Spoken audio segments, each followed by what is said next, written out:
Good evening and welcome to round 5 of the Antara Boxer Cup, hosted by Automobilist Australia from the Gold Coast. I'm Lewis Wedding, and of course I've been joined once again in the box by Floody. How's it going, mate? Good evening, Lewis. Good evening, everyone. Yes, I'm glad to be back. Has I heard Bagsy did a very good job filling in for me last fortnight. But yeah, it's good to be back, Lewis. It certainly is. Well, you've been out on the circuit doing some practice laps. I've been setting up for the broadcast. Very, very interesting circuit this evening. Obviously, it is a street circuit. We have been to Long Beach, but this is an entirely different beast, and I think there's going to be a bit of carnage tonight. Oh, that's the understatement of the century, Lewis. We've seen chaos, we've seen carnage, we've seen a brand new AMSOZ moment in history, which saw I think one of our drivers actually made it to the moon this time. So Well, the thing is that there could have been another 3 or 4 moments in history that could have been added just after that. So that the beach chicane down there is going to be entertainment plus. Maybe not so much when you're driving because it's quite awkward to drive over, as I'm sure you've found out. But for us watching and for those watching back, it's going to be quite fun to look at when I'm pretty sure we're going to see 1 or 2 cars end up frisbeeing across the track and rolling onto their roofs. yeah, there's going to be a lot of chaos tonight, and I think one of the things that is going to be most important is making sure you stay away from other people's accidents. Not so much making accidents for yourself, because you will rub the rules here, it's not a guarantee, but making sure that you stay away from other people's accidents is going to be the big thing as we're about to start qualifying for 17 cars tonight, so quite a good turnout. Yep, pretty good turnout. Looks like we're having Daniel Cox at the moment's lagged out here. I'm just having a look here on Chase Cam, and yeah, his wheels are spinning. But last time I checked, he was actually at the end of the pit lane. So I think server just syncing up with the number of cars out on the circuit at the moment. So yeah, we have just ticked over to the qualifying session. We have got the proper settings this time, where drivers only have the one chance to set a lap around here. And Floody, it's quite easy to pick up a track cut at the first chicane. And it's also quite easy to pick one up at the penultimate right-hander on the circuit as well.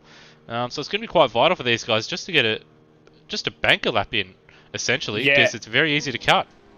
Yeah, that's going to be the real question here is how much do you risk it for the biscuit, and how much do you just conserve and set the banker? Because there's 3 real segments that can really screw you up here. Of course, the first chicane you've made mention. I find that I found in practice that if you manage to take a bit more of a later run, so use a lot of the first part of the curbing, and then that middle curbing is the real killer for the track cuts, and then the back chicane as well. If you get a twitch in there, you're kind of done.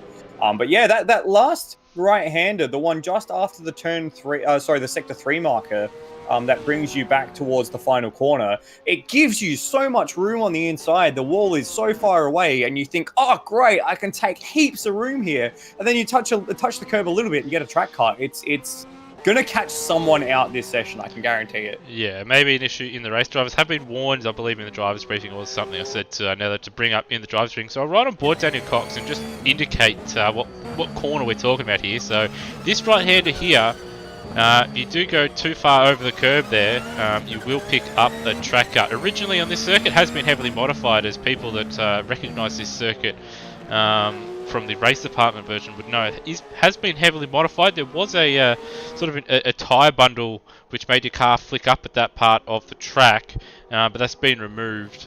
But I haven't actually gone through and edited the AI line files. That's why that hasn't been sorted. But anyway, Coxie is starting his lap. And what can he muster around the streets of Surfers Paradise here? Quite conservative through the chicane, but ultimately I think he just wants to get a lap in here. Yeah, definitely. As we come down to the hairpin at the top of the circuit, of course, that used to be where it used to roll onto the extended section back in the IndyCar days. He's going to cross the first sector mark just there, and it's 21.3, so not too far away from a good time, as here's where the real money is made in the back chicane. Nicks the curb on the right, rides it on the left. Does very nice. Oh, got a lot of air in the mid corner there, so he's going to lose a little bit of time, but got through unscathed. So he's going to be the first one to set a lap time, provided he doesn't hit the wall. Thought he pulled it up nicely. I thought he was going to just roll into the fence on the outside there, but not too bad a lap so far, has to be said. A nice run through the chicane, and didn't overcommit at that beach chicane either. That right-hand part, we've seen a number of people ending up. Could be getting too greedy, hitting the wall, and then up on the wall on the other side there. big pendulum swing through the final corner, but he got the wheels turning nicely there. Here he comes right down the inside line of the wall. And let's see, this will be the first lap in anger, and it is a 1:13.9. So conservative to be sure, but still a good first marker for people to chase. Yeah, solid lap. Scott Murrell out there in the guest cars. Good to see him out there in an AMSOZ event. And he's 1.3 seconds away. Turmo 1.5 seconds away. Higginson now goes, well, right behind him, 0.004.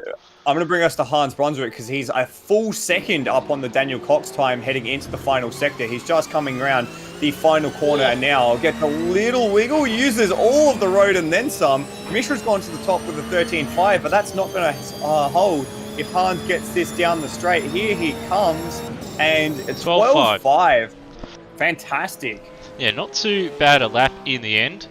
A lot of risk versus reward in this kind of situation in a shootout, and he's been quite calculated there. 12.5. He not too far away from his optimal, about half a second away, maybe 6-7 tenths away from his best in practice, but still to get near that in a lap that you could easily pick up a track cut, solid lap. Yeah, just for reference, his best lap in practice was a 12 flat. So yeah, just on half a second down. Kai Jones comes in at 6th at the minute.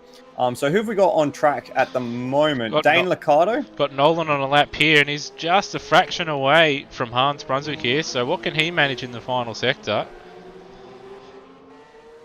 Another driver in for his first run in these things. Good to see Scott Nolan also jumping aboard. Very smooth out of that final corner. He did very nicely there. So if he's managed to gain any time, it'll be enough. It comes to the line, and very it's close. 0.05 of a second the separation. So unlucky for Nolan, as we've got some of the big guns coming around now. Luke Rosella on track, just starting his warm-up lap, and Brendan Foley coming to the line to start his first flyer.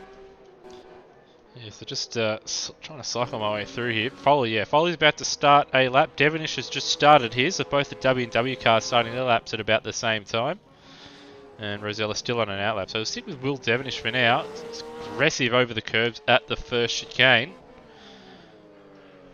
I think he was second fastest, I believe, in practice. Yep. Just over a tenth slower than Luke Rosella, who, by the way, set a 11.3 or 11.29 in practice. So that's the time everyone's chasing. Will's done nicely here. He's up to the first sector mark. And, got a big wiggle. Oh, he's in the fence. Tagged the wall. Very, very aggressive. I don't think it would have cost him too much time. It's certainly not ideal. What can he manage, though, in this split, though? Oh, he had to turn away from the wall there. He was going to nick the inside wall, so he actually had to open the steering up. He's still up for the moment. Half a tenth.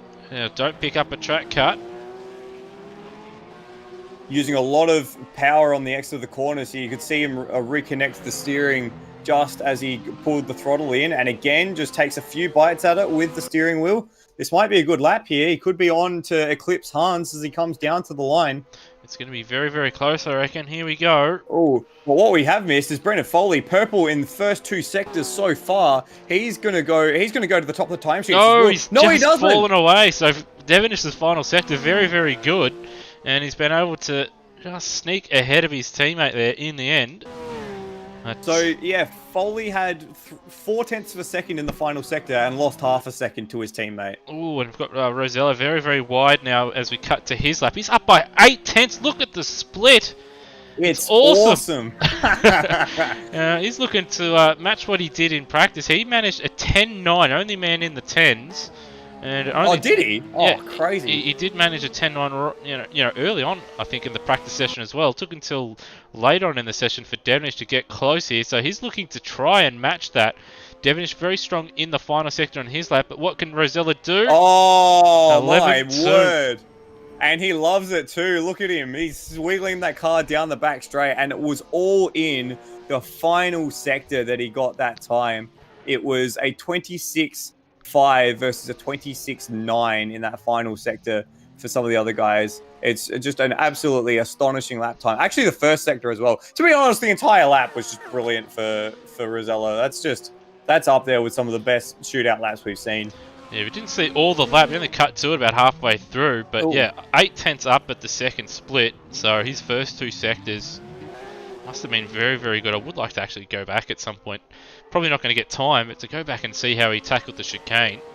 Because I reckon that's We've got Lime Mitch and Bulger. Steve Bolger on track. Yeah, Bolger. He actually had a moment on his warm-up lap and put it into the wall at the hairpin, so he might have a bit of a struggle. And we've got a few people not qualifying tonight, Lewis. Yeah, we have Burko and Wayne Spencer picked up penalties at the last round, and I think maybe even Rhodey as well. So that's why they haven't gone out and set a time. So there'll be a number of runners why you don't see them on the left-hand side that have completed a lap just yet with 2 minutes to go. So Lime Mitch and Bolger, I think maybe the last two runners to go out and attempt a time here. So let's jump on board with Lime Mitch if we can as he starts his flying lap. The privateer Lime Mitch machine coming to the line. Now, he was quite handy in practice. He was in the 11s when I was in the practice server earlier on, so if you can put it all together, not pick up a curb strike here, he could join Roselle on the front row, and as we saw, they're very aggressive through the first chicane. Somehow avoids the barrier on the left-hand side there. And does a very nice job to pull the throttle on the exit without lighting up the rears, just behind Rosella's time at the first sector mark. All made in that first curve that he used. So here's the back chicane now. Oh, He's taken very smooth. He's taken that quite nicely. Now, what will the split say? So able to get it in. Oh, he's a little bit wide there. Just nicked the wall as he comes to the second marker, and he's still within a 10th. This is a great lap. He's within striking distance, and we know Rosella didn't have the fastest final sector. He lost time to Devonish. If Lime Mitch can put it all together, he could steal pole position right at the death here. A little bit of understeer, though, at that last corner. There's going to maybe cost him a little bit, and a little bit of a slide as well. But what will the stopwatch say as Lime Mitch approaches the start-finish line? It's going to be very, very close, and he's just away, but he'll be on the front row. 0.07 of a second from Lime Mitch just away. That's a great lap from him, and it puts him ahead of the W&W Racing pair. So that's something for him to be very, very proud of, and that's a great thing for him in the championship. It certainly is. Just trying to have a look at a replay, see what happened to Bolger, because he didn't set a lap time. Looks like he must have picked up a curb strike here. Yeah, outbroke himself at turn 1, went over the curb at the second part of the chicane, which is the sensitive part, and unfortunately, he's picked up a track cut there. So disaster for him. We've also had Matt Cecil join late on in practice as well. So that's the end of qualifying. We've actually got 19 drivers now with Cecil jumping in. So a very healthy size grid here. Do expect Bolger to move his way further forward. Same with Spencer and Burko. Spencer was another one that was quite handy in practice as well, Floody. Yeah, Spencer was up near the front end and has been in the front pack for most of this series. So he's going to have a long race tonight to try and fight through. Because while there is opportunities to pass here, especially into the hairpin and into some of the slower corners, the back end of the track, once again, I'll make mention of what I said at the top of the show. Getting wrapped up in someone else's accident is going to be the hardest, one of the things to avoid. And if you're at the back of the field, that's going to be a lot more difficult just due to the amount of cars you've got ahead of you. Yeah, I think the first lap is going to be quite difficult for those in the mid pack. At the back, it may not be quite as bad if you're sort of hanging back a little bit, but if you're in that mid pack, the first chicane's going to be awkward because you could pick up a curb strike if you're not careful, if you're stuck on the outside for turn 1, and then of course drivers have been told coming into the beach road chicane there that at I think 100 meters or the bridge there that they have to give away to the car that's in front, so that could get a little bit awkward as well as people sort of slow down to let guys by. After that, it should be a little bit easy for him, but it's still going to be quite awkward around here because there is places to overtake, but none of them though are really all that easy to pull a move on. Yeah, the thing is with this track is that you really have to set up the move by getting a good exit out of the corners prior, and if you're right up behind someone, you really can't get the run on them to properly throw it down the inside. So where would you say the best passing opportunities are on this circuit, Lewis? Well, I think the left-hander after the big chicane, the beach chicane there is probably the biggest one. And if that isn't The biggest would probably be turn 3 there, turn 3, 4, the hairpin there at the end of the first second. That's probably the one where you can get the job done the easiest. But you will have guys that will make mistakes through that big beach chicane that, because the run is long enough, if you can get through there quick enough and the guy in front makes a mistake, you should be able to get alongside and get the move done easy. But they're the two big ones, and even the last corner. Again, if the car in front makes a slight mistake, you might be able to get a move done. Well, I think maybe less on the inside of the last corner, because the way it sort of cocks to the right means that you run out of real estate very, very quickly. But if you get a run out of the last corner down the main straight and you can get the move done before turn 1, that's another good passing opportunity, as we see Wayne Spencer prone or perpendicular to the racetrack on the exit of the last corner, and then that's caused a Constantina effect in the warm-up session.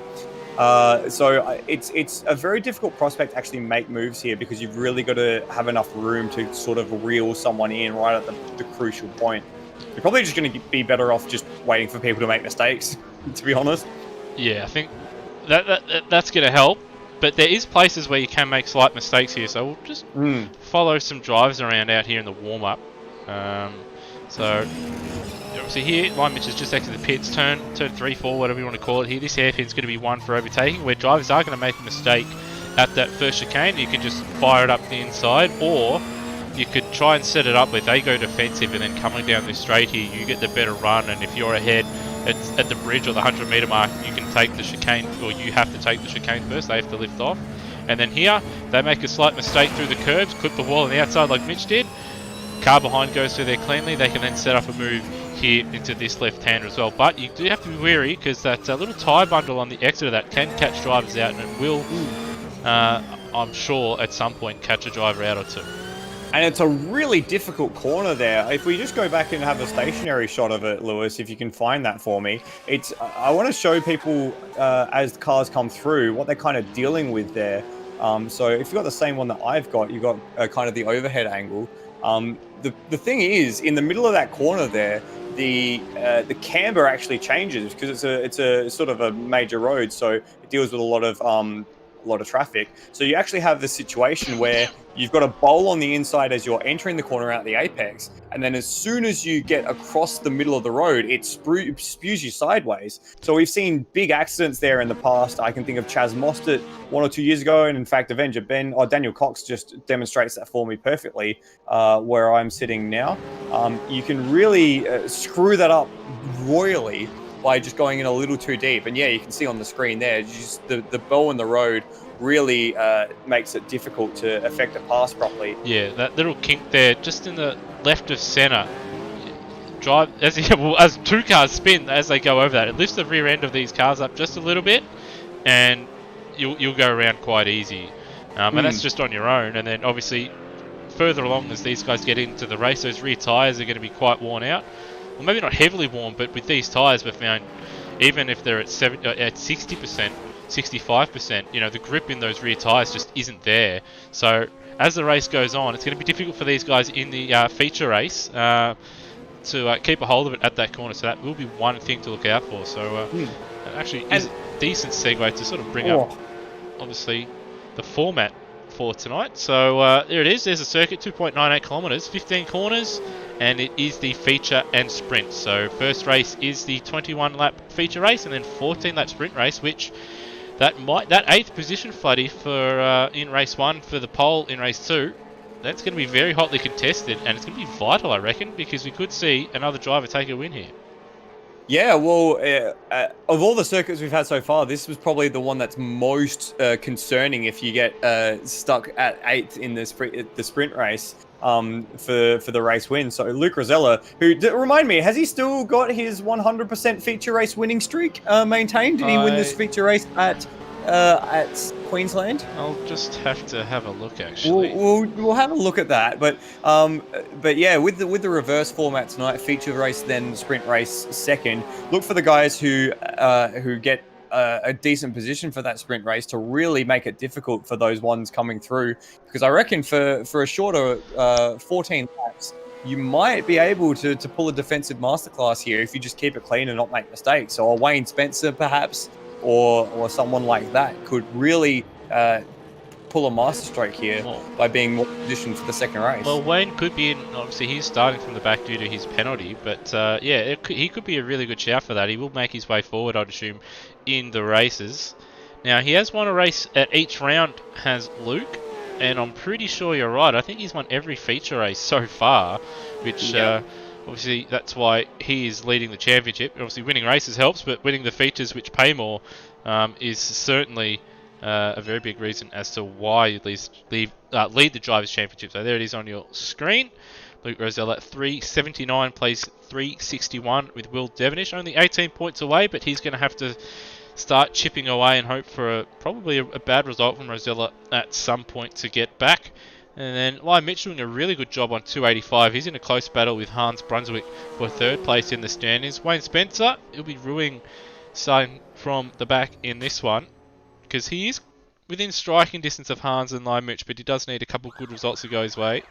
And Foley, he was really, really good at the last round. Last couple of rounds, he has improved. He's getting better as the season goes on. He finds himself in P6, Redmond in 7th, followed by Bolger, Mishra, and Ross, who was a big winner at the last round as well.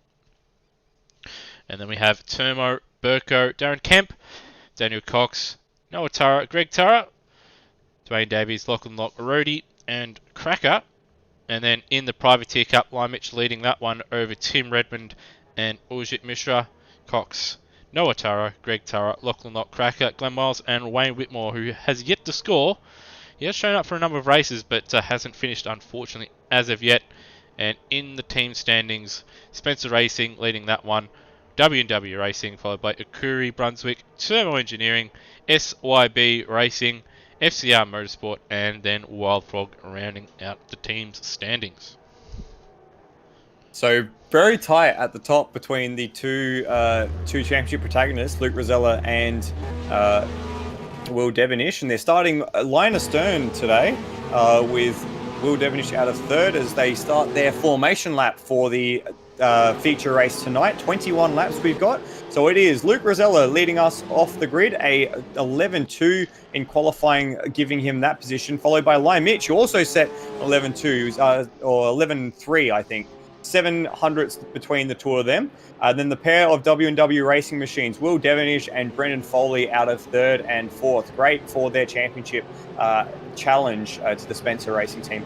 Hans Brunswick is out of fifth place, and then it is Scott Nolan joining us for the first time, qualifying very well to be in sixth place. Ujit Mishra out of seventh. Great results from him so far this season. Sees him in the top 10. And Daniel Cox out of eighth place. He was the first one to set a lap in qualifying and turned out to be a quite good one. Nathan Higginson joining us for the first time as well. Comes out of ninth place. It is Daniel Kemp rounding out the top 10, number 77 car. Kai Jones in the number 11 KDJ Racing is in 11th. Sorry, he's not the number 11, he's the number 6, but he's in 11th. And then Scott Morrill in the guest racing car, the Herbie fully loaded car. Termo is out of 13th place this evening. Then Dane Liccardo is the last of the qualifiers, starting in 14th. Then it is Avenger Ben, who didn't set a lap in qualifying. Then Steve Burko, who got a penalty, so he didn't set a lap either. Wayne Spencer, again, got a penalty from last week, so he's down in 17th, so that's a bit of a challenge for him to get onto terms for the Spencer Racing team. Brody out of 18th, didn't get a lap in qualifying. Matt Cecil didn't join qualifying. I think he joined just before the cutoff, or just after the cutoff, and Steve Bolger got a track cut to see him in 20th position of this 20-car Porsche Cup grid. For the AMSOZ Boxer Cup presented by Antara. I might have got them the other way around, but that's okay. 20 cars, 21 laps around this 2.9 kilometer circuit. This is going to be a bit of a mess, but I am excited to see it. Yeah, it's all a question of who's going to be the drivers that survive the carnage and who's going to be the drivers that don't.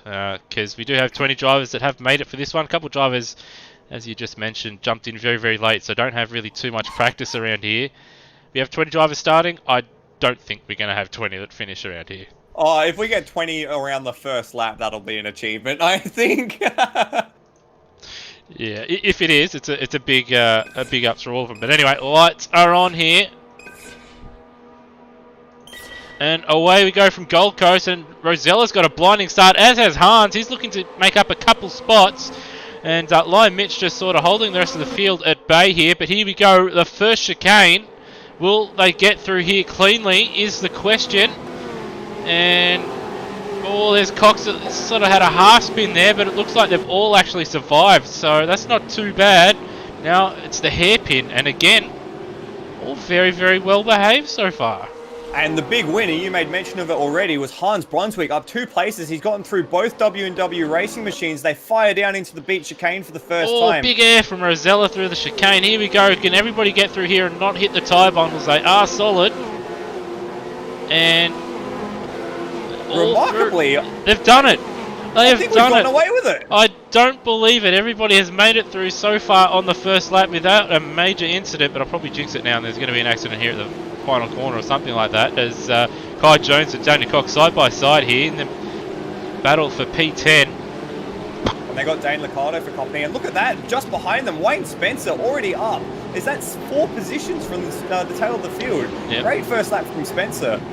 And he might gain a few more as Cox runs wide. Yeah, I don't think he's quite going to have the run to make a move into turn 1, but Cox and Jones still side by side down the pit straight. They've been side by side for half a lap here. But one of them is going to have to give at the chicane. You can't go side by side through here, but they're going to try it here.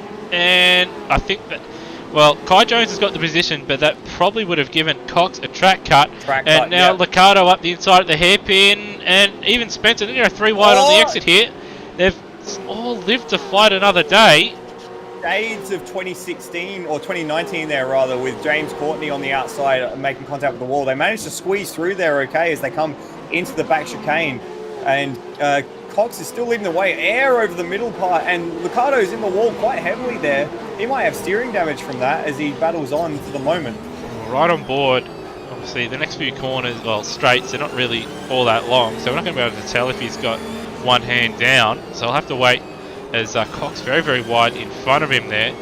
Just having a look up the front, Brunswick holding off Devonish and Nolan, who's made up the spot over Foley as well there. But just right on board for a moment just to see how bad the damage is on the Liccardo machine in a new livery this week. And yeah, I think he's got, no, I think it looks actually pretty straight, so not too badly damaged, but he's coming under pressure from Wayne Spencer now.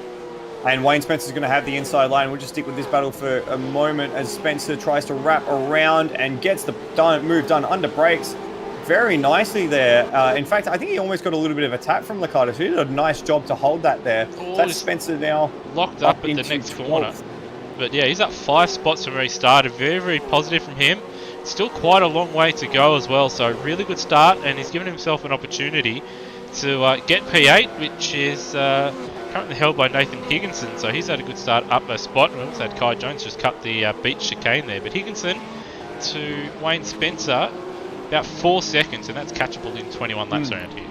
So yeah, just a quick update on what's happened on the front half of the field. Rosella's already checked out, 2.5 seconds over Lime Mitch, and they've got quite a fair gap to the battle for third, which is Brunswick and Devonish. Remember, Devonish was actually down in fifth after the first lap. He actually had to make a move on his teammate to get through. And then as Foley got passed by Devonish, he actually also got relegated by Nolan as well. So Nolan's done well to jump up a position into 5th.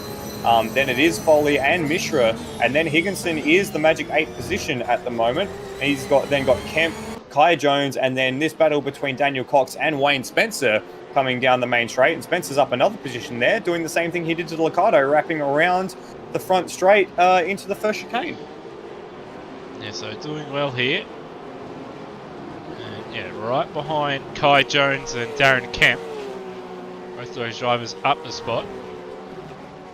Just looking for a big loser out of all this. So Daniel Cox down 4 spots. Scott Murrell down 2. Burko's only made up 1 spot in this one so far, so he's just struggling at the moment. He's stuck behind Scott Murrell, and he's also going to have to watch his mirrors as Bolger loses it, and well, that won't be too badly damaged, but I was going to say he'd had a good start up 4 spots, but he's lost out a spot to his teammate there. As Turbo in front of him, big lock up, and that will be a flat spot for his front left. We're going to go back to this battle for 9th because it is closed up. There's a train behind Darren Kemp as they come through into the final corner. Contact! Contact between Kai Jones and Wayne Spencer. Kai Jones has actually lived. He hasn't actually lost too much time out of all that. We cut to a little bit of a replay just to see what happened. I think Wayne just a little bit too close to Kai Jones at the braking zone, made contact, and just the rear engine nature of these cars just lost the rear end there. Yeah, that's exactly what happened. Just fired him into the wall, and he's actually got a bit of a smoke going down the main straight. I think he's just overheated his engine, getting it back into gear. So a big shame for Spencer, because he was up, 11 spots, 10 spots, almost, not quite that far, but you know, he was up to 11th. Yes, is where I was going. So I think 6, 7 or 8 spots, something like that. Big disaster, and now he's got his work cut out for him. Ooh. We've got a battle for third between Hans Brunswick and Will Devenish. Hans just almost allowing Will through there at the end of the beach straight. And now they're filing their way through the final sector. Will lighting up the rears there. See what happens as they come onto the main straight. Will, he almost got a run, but he had to take 2 or 3 stabs at the throttle pedal there. So he's not quite got the run that he needs, but he's going to try for it anyway. He's going around the outside down the main straight, which will become the inside for turn 1. It's very, very tight. He's going to have to be very brave under brakes. He backs out of it here. Wise move too, but that's put a few cars lengths between. Right out sideways. His rear tyres aren't going to like that too much. I think into the first chicane, they probably should have just sat behind Hans and then tried to set it up for the hairpin afterwards, because you're not really going to get through that chicane side by side. As both these guys taking big air through the chicane. But Hans doing a good job holding off Devenish, but he's losing massive time to line Mitch. The front two, they're out on their own at the moment, barring mistake. I wouldn't expect them to lose positions, even if Will Devenish got by Hans here.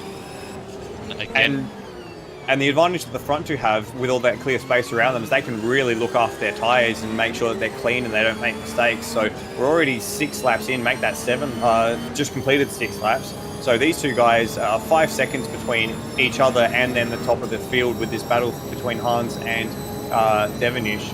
So they're clearing away, and they'll be able to just manage their tyres and have a nice boring race to the finish. Whereas we get to watch all the fun stuff. Yeah, we certainly do. Hans on that lap actually set a personal best in the race that time with 12.6, which isn't slow around here, but compared to the leaders, it's made to look quite slow. He's actually done a really good job, so he's just stretched away a little bit from Devenish on that last one. Scott Nolan's also another one that's sort of sticking around too. I think he's starting to find his feet in these cars, Floody. Yeah, these cars aren't really the easiest ones to get your head around the first time you drive them. So it certainly took me a few goes in practice to actually get my head around what's happening, as we've got Scott Morrill facing backwards at the exit of the first chicane. He's done a nice J-turn to resume in 16th, just ahead of the recovering Wayne Spencer. So yeah, Nolan, first time out in these cars in this mod. He's doing quite a nice job so far. Just cutting to a replay of what happened there. So what happened with Morrill was that he got caught out by Cecil in the first chicane and made contact with him and sort of slowed down, I guess, to redress the position. Unfortunately, Rhodey was right behind him and smacked right into the back of Morrill as well. So a bit of a 3-car accident there. We've got more yellows out. So it looks like Kai Jones has gone for an adventure down the escape. I think that's a lag out, because I was just watching Darren Cox just behind him, and we saw Kai Jones just sort of zoom off into the furniture there and then get stuck. So I think that's a lag out for Kai Jones. Oh no, he's back on track. So there we go. And we've got a car off at the beach chicane. That's Avenger Ben. Looks like he's put it in the fence at the beach chicane. Just cut to a replay there here and see what he's managed to do. Oh, he's got it on 2 wheels, and he's in the fence on the other side. That's probably in the end not too bad of an accident. He will have damage from that, but those orange tyre bundles, for those that are wondering, they're solid. So you hit them, you'll have a big crash, and you'll see on this channel a moment in history that was posted about an hour ago. Yeah, if you do hit them the wrong way or get too greedy, you'll have a monster show. Well, we're going to go back up to the battle for third again, because it's on once again down the main straight, less than a car's length. And now this time, because Will hasn't got an overlap, as he tries to get an overlap, thought it would be wise to maybe just sit in here and maybe try and get the run to the final corner, but the hairpin rather.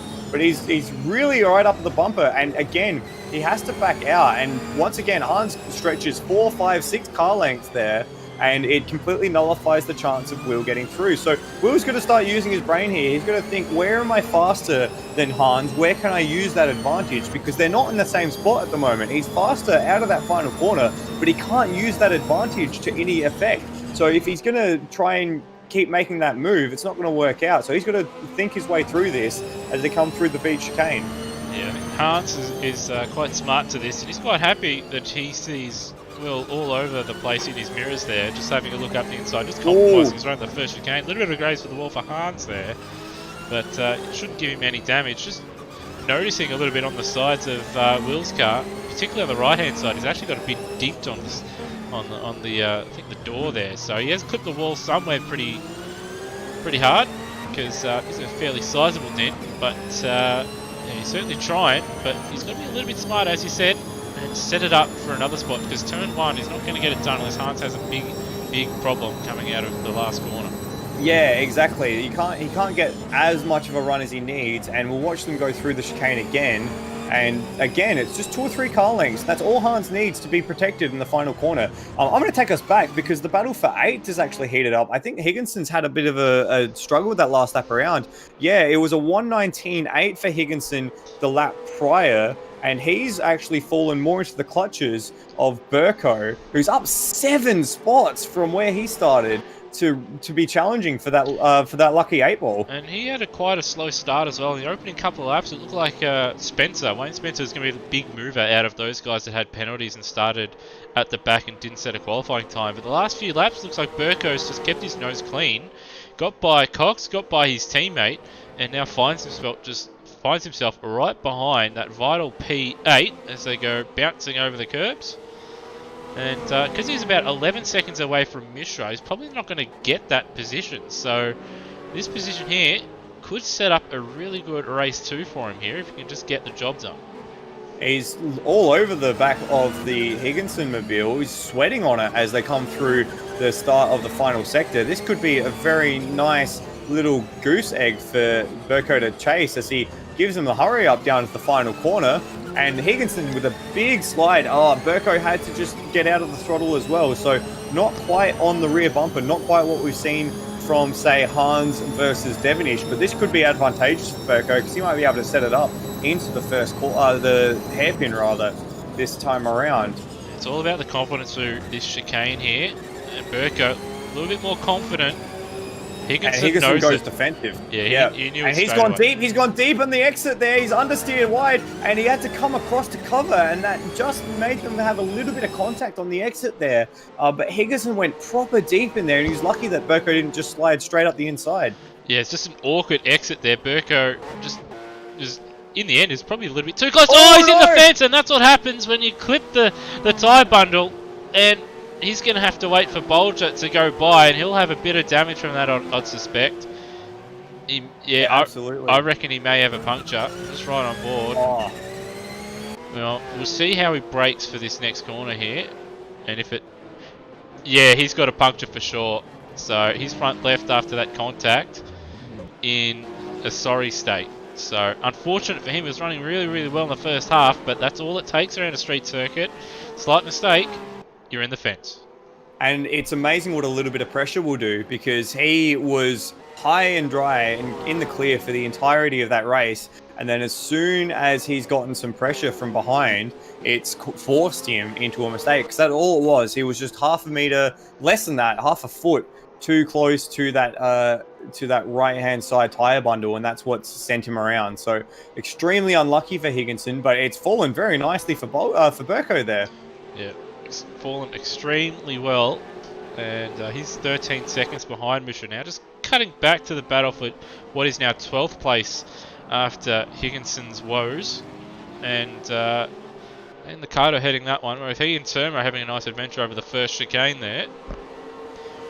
Pretty sure that both would have picked up track cuts for that, and Wayne Spencer not too far away as well. But that mistake, though, from Wayne, it's going to be costly for the team's championship. I know they've got a big lead at the moment, but with both the W&W cars in 4th and 6th place, it's going to certainly limit the team score they're going to get from Rosella winning, and him down in 15th or 14th at the moment. So you see Liccardo, big mistake there at the left-hander, but Turmo just too close, can't make him pay. But he's also going to look out for his mirrors, does Turmo, because he's got Wayne Spencer right behind him. And if Spencer can get through this group, it's not actually too far up the road to get onto the tail of Bolger, Cox, and Kemp. It's 10 seconds, but it's not unheard of as they are in a battle themselves. And Turmo's pushing Liccardo down the main straight here. It's barely even a gap as they come to the first chicane, less than a tenth in it as they fly over the first curb. All very nice and smooth there. Yeah, look like they're all conservative. Big dive from Wayne. And Turmo's just given him a car width there. A little bit of contact on the exit, but Turmo not wanting to give up the position, and Turmo will hold on into the beach chicane. Dane wouldn't mind that. It would give him just a little bit of breathing room. And now through the beach chicane they go bouncing. Oh, and Wayne's got a great run here. He might shape up for a move on Turmo as they come into the braking zone. He does the dive. Is he going to pull it up? Locks it up. Oh, he's got it. He's got it, but Turmo's going to try the undercut, but he's not going to be close enough there. So good move. Shades of, I think it was McLaughlin in 2016 or 2015. Yes, the Volvo versus the Falcon there. Does very well. It did good to hold it up, actually. It thought he might... Oh, so we've got Scott Murrell with a drive-through penalty. That will be for track cuts. And there's a calamity on the back straight. Will Devonish in the wall on the back straight. Oh, disaster. And he's made a little bit of contact with Scott Murrell there. And he's gone around again. So he's got severe damage in that car. We'll just cut to a replay. So what has he done here? It looks like he followed Kai Jones in. And, oh, no. He lost the back end. And then Kai Jones was parked on the exit there and ran into the back of him. Nolan had nowhere to go and hit Devonish, and yeah, just unfortunate there. Yeah. And then his teammate Foley hit him as well. Oh wow, he's cleaned up everyone there, and that's an absolute disaster for the championship. And he's retired. Out. Oh, that is a big shame for the championship and for W&W Racing. It was looking like they'd get at least some points back, and also being a feature race, it's going to cost them dearly. And that's also made the battle for 8th place, for what is now 8th place, very interesting. Darren Kemp holding that with Daniel Cox and Bolger right there. And we've got more drama here. We've got people in the pits. Foley's come into the pits as well, so this is going to be even more problems as Rody gets a drive-through penalty. We don't care about that at the moment. So there, this battle, Kemp, Cox, and Bolger could be for the front row of the grid for next race. Well, and Wayne Spencer's actually gotten through on Liccardo and Turmo, so he's not too far away now from making gains into that battle as well. Yeah, so looking like, just having a look here, Liccardo lit up the rears and Wayne Spencer just getting him by there. So Foley now, it's a long pit stop in these cars. I'm guessing he'd be repairing damage. And it's a long pit stop at this track as well. Yeah, and he would be repairing damage and changing tyres. And changing tyres in these cars is the thing that takes the most amount of time. So Cox now is the man that will start provisionally on pole. But Bolger, he wants to start from the front row and rectify his weekend after picking up a track cut in qualifying. So it's all happening here. And Cox going defensive. Bolger's going to go around the outside here, and he's going to have the inside for the next one. So good move. Oh, great move, Bolger. And he holds Cox up as well, so Cox couldn't get the power down on exit and take it back. So well done. That's put Bolger in the box seat for that second race. We've got 5 laps left for these guys as they cross the line. And just a quick note as well, the battle at the front, that's come down remarkably as well. What has happened to Lyon Mitch? He's in... No, it's a timing glitch. It was a timing glitch. You could just see him in the back of Scott. The gap is 2 seconds. So unless Rosella's really taken the foot off the pedal here, that's good. Oh, actually, no, that looks about right too. I reckon Rosella's made a mistake here. His last lap was a 13. Lime Mitch had a track cut, but I reckon we're going to see a very slow lap time as Rosella crosses the line here. Oh, it was actually less than a second a few laps ago. If I just have a quick look back at Rosella's lap times on the live races, he had a really bad lap a few laps ago, a 17 with a mistake in the first and second sector. So he's really relaxed the first sector now, really slow through the first sector, trying to get back into that rhythm is Rosella, but he's certainly not home and hosed just yet. Yeah, he isn't. Now, see Foley's back out on the circuit, but he's actually a lap down now because he is amongst that that little pack there for P7 with Kemp, Bolger, Daniel Cox all in tow, and he's at the back end of that. They've also got Wayne Spencer looking to catch up to them, but he's just understeered wide there, broke himself and put the car in the fence. But these guys battle pretty hard. Who knows, maybe Spencer could find his way into this pack. And Spencer gained 2 seconds last lap around. So 2 seconds a lap for Spencer, if he keeps going like this, will be enough for him to get onto the tail of that group and potentially make a play for the top. Oh, and another drive through for Scott Marley. Just keeps picking up track cuts here. I think he's gone and followed Rhodey off the road there at the beach chicane, or gone off in avoidance of Rhodey. Oh no, they just had separate incidents and decided to park it up next to each other. How very nice of them. Oh, there's Darren Kemp at the start of this lap had a half spin coming out of the hairpin, and that allowed Steve Bolger by. And Kemp made another mistake out of the beach chicane there, so he might drop out of the reverse top 8 here. And Daniel Cox here looking like he might take that position. He's got Rhodey off on the escape road down there. And that gap between Cox and Kemp and Spencer is coming down as well. It's down now 3 seconds this lap with that combination of problems. So we'll get the lap times as they cross the line for you, but this could be late drama for Wayne Spencer here. This could see him on the front row of the grid for the second race. He's still gonna need a little bit of luck here, but at this rate, he will get onto the back of these guys. And we have seen Darren Kemp struggle a little bit with his rear tyres in the last lap or so. And another thing to come into this battle as well is the leaders, because the leaders are just lapping Dane Liccardo now. So they could actually come in and reduce Spencer's shot at getting onto the back of them by giving them the blue flags. So just quickly, last lap around, Kemp 18.3, Cox 17.5, Wayne Spencer 14.7. That wasn't an especially good lap for Spencer, but he still gained 2 or 3 seconds on the pair of them.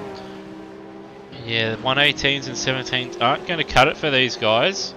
And we know how Spencer races. He's very, very aggressive. He won't wait around here if he does get onto the back of him, especially if it comes down to the last lap and there's a spot in the lottery.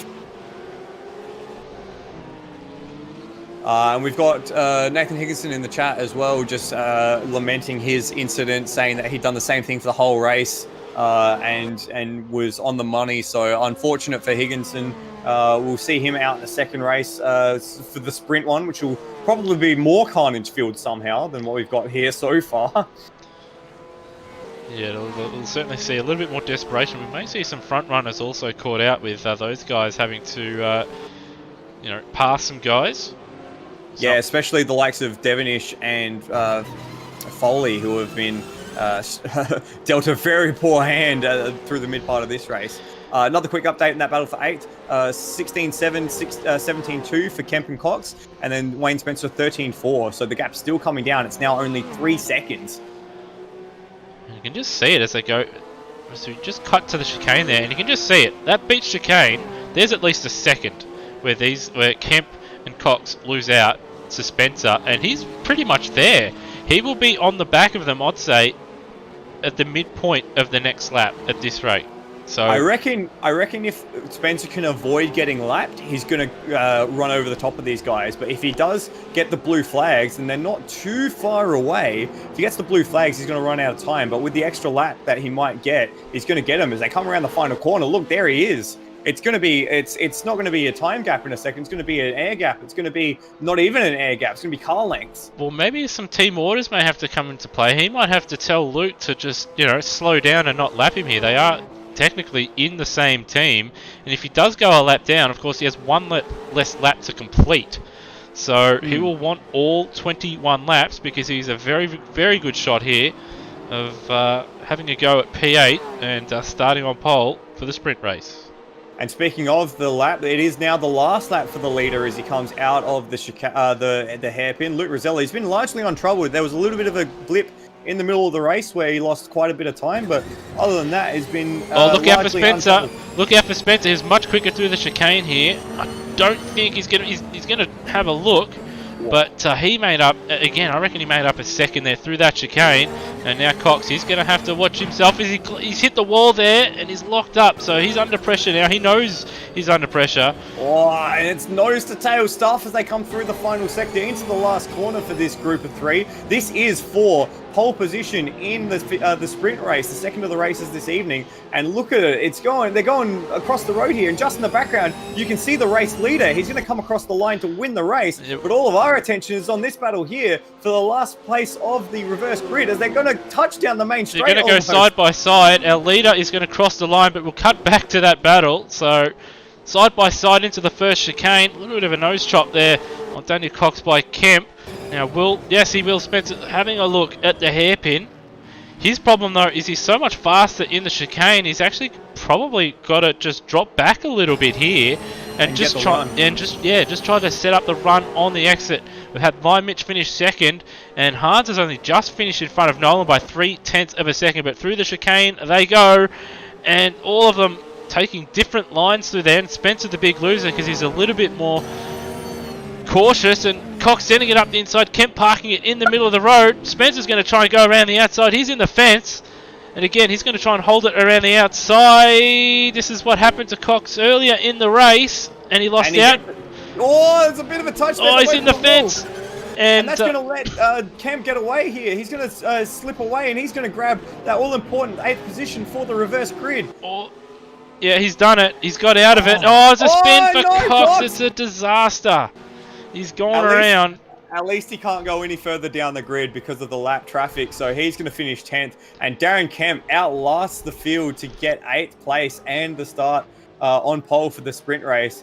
Whoa, what a cracking battle right at the very end there. It may not have been for the win, but it's certainly put these guys in a prime position, or it was for a spot in a prime position for the start of the next race. Spencer falling just short. Cox unfortunately couldn't quite get the move done at the first chicane and then lost out later on in the lap. But just to recap, obviously the results once again. Rosella taking out what would be a comfortable win aside from those mistakes that he made in the mid part of that race. Lion Mitch home in second quite comfortably. Hans did a really good job early on fending off Will Devenish until his mistake, and in the end he actually had to battle off Scott Noland, who got caught up in Devenish's big crash there at the chicane. He comes home 4th in his first run in these cars. Ujit Mishra, I think this is his best result in these cars in P5, so great work. Result for him, yeah. Great work from him this weekend, because he did qualify fairly well as well, qualified in 7th. Steve Burko up 10 spots, and he'll start in 3rd place in the sprint race, so good recovery drive from him. And he was actually, I think, 7 or 8 seconds away from Mishra in the end too, so he had some solid pace as well. Bolger coming home in 7th. Great. Up 13 spots from Bolger. And he had a spin, I think, as well in that as well. So very, very good recovery from him. He'll start on the front row alongside Darren Kemp, who did hold on in the end, and will start pole in the reverse top 8 sprint race.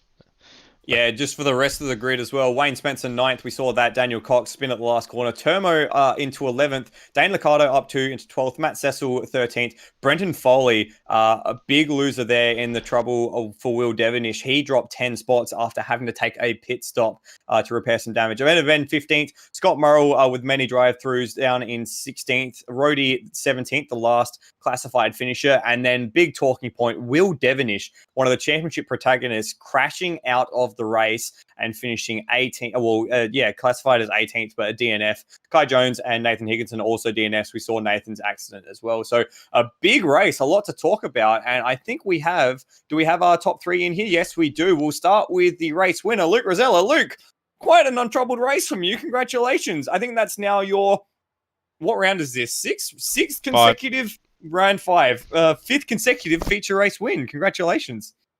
Thank you, mate. It wasn't so. It was pretty troublesome, to be honest. Had multiple lag moments. Had a few people hit the fence in front of me. It was a bit action packed and allowed Mitch to close it a bit. But no, that was a pretty good race, nevertheless. Pretty good pace, and I like my street circuits. and I like Gold Coast, and yeah, I'm really happy with the win.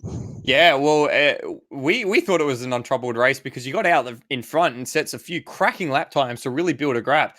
We noticed that you lost quite a bit of time in the middle of the race, so we didn't catch on stream. What happened there? I think you had a 1:17 in the mid race. Yeah, I had 2 lag moments in one Ah. lap, which is not ideal. I still had a bit of a gap though to Mitch, so it wasn't too bad. But that combined with a bit of tyre wear issue as well, I feel like I pushed a bit too hard in the early laps, and yeah, the tyres were pretty shot towards the end. And Mitch, he was gaining a few laps. He was actually gaining a bit on me, so I had to push. But and good for the championship as well, because I think Devonish had a bit of a bad race. So yeah, very good for the championship. Yeah, just quickly, this is your 5th consecutive feature race win. Haven't won a sprint race yet. What is it about the longer races that allows you to get the best out of the car? Is it a particular affinity for it, or do you just find that you're winning the feature races because you can't win a sprint? I've always felt that my race pace is very good. I think compared to my quality pace, for example, I think I'm still learning.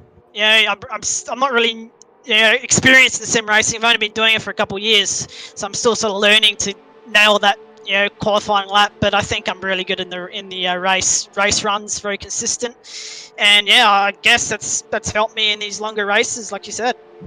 Fantastic. Well, congratulations on your feature race victory tonight, and gear up from the sprint race. Thanks, mate. Second place in that first race was Lime Mitch. Lime, another bit of a quiet race from you as well, but a podium's certainly a good result. Yeah, it was good. Certainly wasn't trouble-free, like Luke said. A few lapped cars, and just the tight nature of this track made it a bit more difficult than what it seemed. But yeah, the race went all right. Did you feel that you ever had the pace to really challenge Rosello? Did you feel that you could get onto his tail and maybe hassle him for a little bit? I think I could when he got held up a bit by the traffic and his lag spikes, but then I made a stupid mistake and got 2 track cuts in 1 lap. And so I figured it's probably safer to just bring the car home without a penalty instead of, the chance of getting a penalty, but getting closer to Luke. Yeah, fair enough. Probably a smart decision there in the end. We got the sprint race coming up, starting from 7th on the grid. How do you strategize for a sprint race from that far down on the streets of Surfers Paradise? Is there anything that you do differently to try and get yourself into a mindset for that race? Honestly, I have no clue how I'm going to move up at all. Seeing how Hans was holding on to 3rd the whole race, and I think for the first half of it, Will just couldn't get past him. I'm not sure. Well, best of luck. You've certainly got a job ahead of you, and hey, maybe you'll be able to keep Rosella behind for a little bit as well. Really? Congratulations on second in the feature race, Lime Mitch. Thank you. And 3rd place in that feature race was Hans Brunswick. Hans, you spent a lot of that race defending after a cracking start. Let's take us through the start first. How did you manage to wrap up both of the W&W races basically before the first corner? Honestly, I was actually quite surprised that I managed to get them both into the first corner. So I think you just had to lick the stamp and send it, as Daniel Ricciardo would always say. But the next part of that was battling for like pretty much more than half the race, and unfortunately Will got caught up in an incident, so bad luck for him, and unfortunately doesn't do his championship much hope, which is very unfortunate indeed. But we were having a great race, and I think like he was faster, but I was just fast enough. Like I wasn't too slow that he could get past me easily, so I was just like, okay, I've got to nail every single lap here, every single lap. And honestly, I've broken a sweat from that after Nolan got to the back of me, because I managed to wipe the fence myself. I think it was like lap 15, lap 16 or something. And I wiped the fence, and I'm like, oh, Brody was just in front of me. I'm like, Brody, wipe the fence, please help.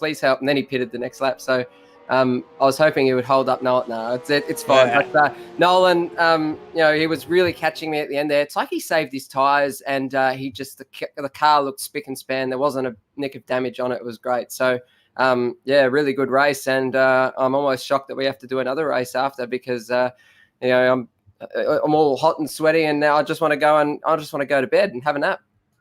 Well, you got at least one more race to go. I just want to quickly ask you, Nolan's pace at the end of the race, it really seemed to trouble you. Were you struggling with some tires or something, or was it just the pace of the race at that point had you fighting the car?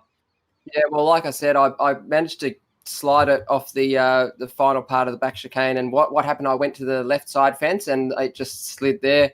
And then from that point, I had steering damage, and the car was sort of acting a bit weird. It sort of had a mind of its own at that stage. It was all tramlining all over the place, and Nolan's pace was very good, and I was just like, oh, I need to nail every exit here, and thankfully I did, and I couldn't have, if I made just one mistake, he would have gotten me. So happy to keep a guy of Nolan's caliber behind me, and we have good battles as well. So it was really good. Fantastic. Congratulations on third, and best of luck for the sprint race. Yeah, thanks, buddy.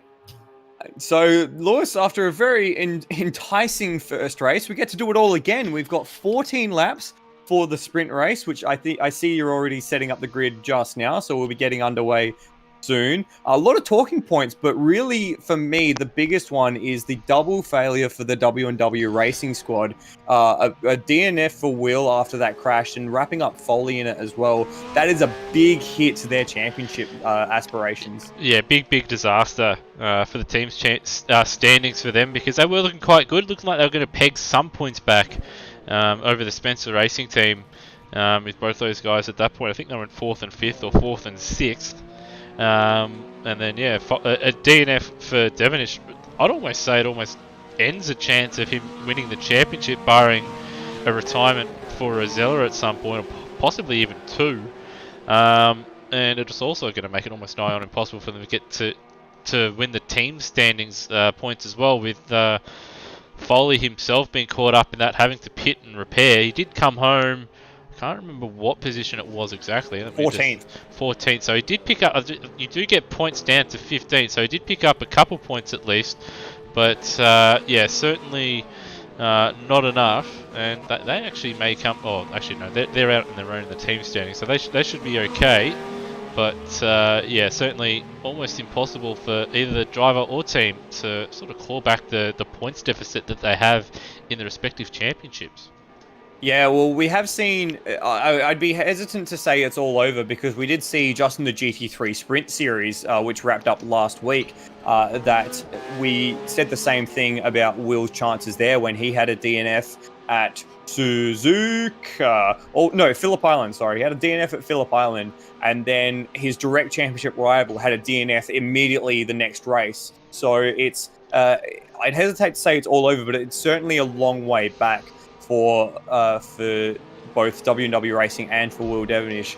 They're going to need a little bit of luck to go their way, but firstly, they're going to need not Lewis Wedding, that's you, Luke Rosella, to not win a feature race. He's picked up all 5 feature races this season. Doesn't matter whether or not we do them first or second, he's got them in the bag at the moment. He certainly does. I think what they're going to have to hope for at W&W is a DNF at the next race at Imola. Now, it is a standalone, well, not a standalone event, but it is a different format to either of the ones that we've run so far, the standard format and the alternate format. There's no sprint races, there's no feature, there's just one big 50-minute or so race at Imola, where drivers in that one, they're going to be pretty hard-pressed to actually make it home with their tyres, and also going to be pretty hard-pressed to make it home with their fuel as well. So he'll be hoping that, they'll be hoping for a Rosella failure in that one, probably a Wayne Spencer retirement in that one as well. So if they can claw back points there, it'll help. But yeah, they're going to need a lot of luck to get back to where they want to be in this championship fight. And I've just been fed under the table here championship standings thanks to Netherelmian. Thank you very much, Steve. And at the moment, with that DNF and 60 points in the bank for Luke Rosella, it is a 78-point gap at the top of the championship between Rosella and Devonish. And Lion Mitch now is closer to Devonish with only 22 points separating him. And with Lion Mitch starting towards the head of the field, tonight in the sprint race, that gap could come down a lot more as well. Yeah, so also having a look at those standings, Lime Mitch and Hans separate by only 10 points. So again, in the first race, obviously there's a bit of a time gap between the two, but position-wise, they're right next to each other in this one. So if Hans could get in front of this one, maybe even a position or two, he might be able to claw back and find himself back in third place in the standings as well. So that will be something to look out for. But we've ticked over to the race session, Floody. We're about to get the formation lap underway. Yes, we will. 14 laps is the challenge this time around, so 60 kilometers if I'm not mistaken. And the field is just about to pull away on their formation lap, and they'll be led by Darren Kemp, who did an amazing job in the tail end of the last race to hold on to that magic 8-ball position. He will lead the field away from pole position. I think that will be his first pole position ever, if I'm not mistaken. Yeah, I believe that's right, yep. He leads off a pair of Steves. Steve Bolger out of second place for Thermo Engineering, and then Steve Burko, Kemp's teammate, out of third. Ujo Mishra, who has been the quiet achiever of this championship so far, he sits in fourth place after another good result in the feature race. Scott Nolan, first time out in the championship and a first time top 4 for the third of the SYB racing cars. So he sits very nice and pretty in fifth. Then we have Hans Brunswick, finished third last time around. He'll be looking to make a few moves, move up the order. Lime Mitch out of seventh place. And then Luke Rosella, our series leader, out of eighth. He has his teammate Wayne Spencer just behind him. After Spencer's valiant effort to try and get into that magic 8th position, left him just a hair too short. And then it is Daniel Cox who made a mistake in that final battle to finish in 10th. Turmo starts out of 11th, the number 51 machine. He has Dane Liccardo for company on the 6th row of the grid. Then it is Matt Cecil, who did a nice job to climb up in that first race. And then he has Brendan Foley. The big story, if you missed it from race 1, both W&W racing cars taking out the same incident. Foley managed to recover to 14th. Devonish, as we'll see later, not so well. Benjamin starts in 15th, picked up a point in race 1. And then we have Scott Morrill in a guest racing car, and Rhodey, the last two finishers from the first race. Will Devonish, DNF last race, and he has a big job to do if he wants to stay in champion contention. He's out of 18th for this sprint race. Kai Jones in 19th for KDJ Racing. And bringing up the tail of the field, unfortunate incident in that first race, Nathan Higginson. He has a big job to do from 20th, but I'm sure he'll be up to the challenge. And that is your 20-car grid for this round 5 of the Boxer Cup presented by Antara. Yeah, it's going to be a very intriguing first couple of laps now. Hans and Lime Mitch have been known to get really, really good starts. Obviously, we did see Hans make his way straight up into third position at the start of the last race. Wouldn't put it past him to do it again here. So watch for them at the start. As all the drivers, looks like one or two just out of position. We're just waiting for them to get into position at the back end of the field. So it looks like it's going to go the full 1 minute, and then they'll reset and the lights will come on. Here we go.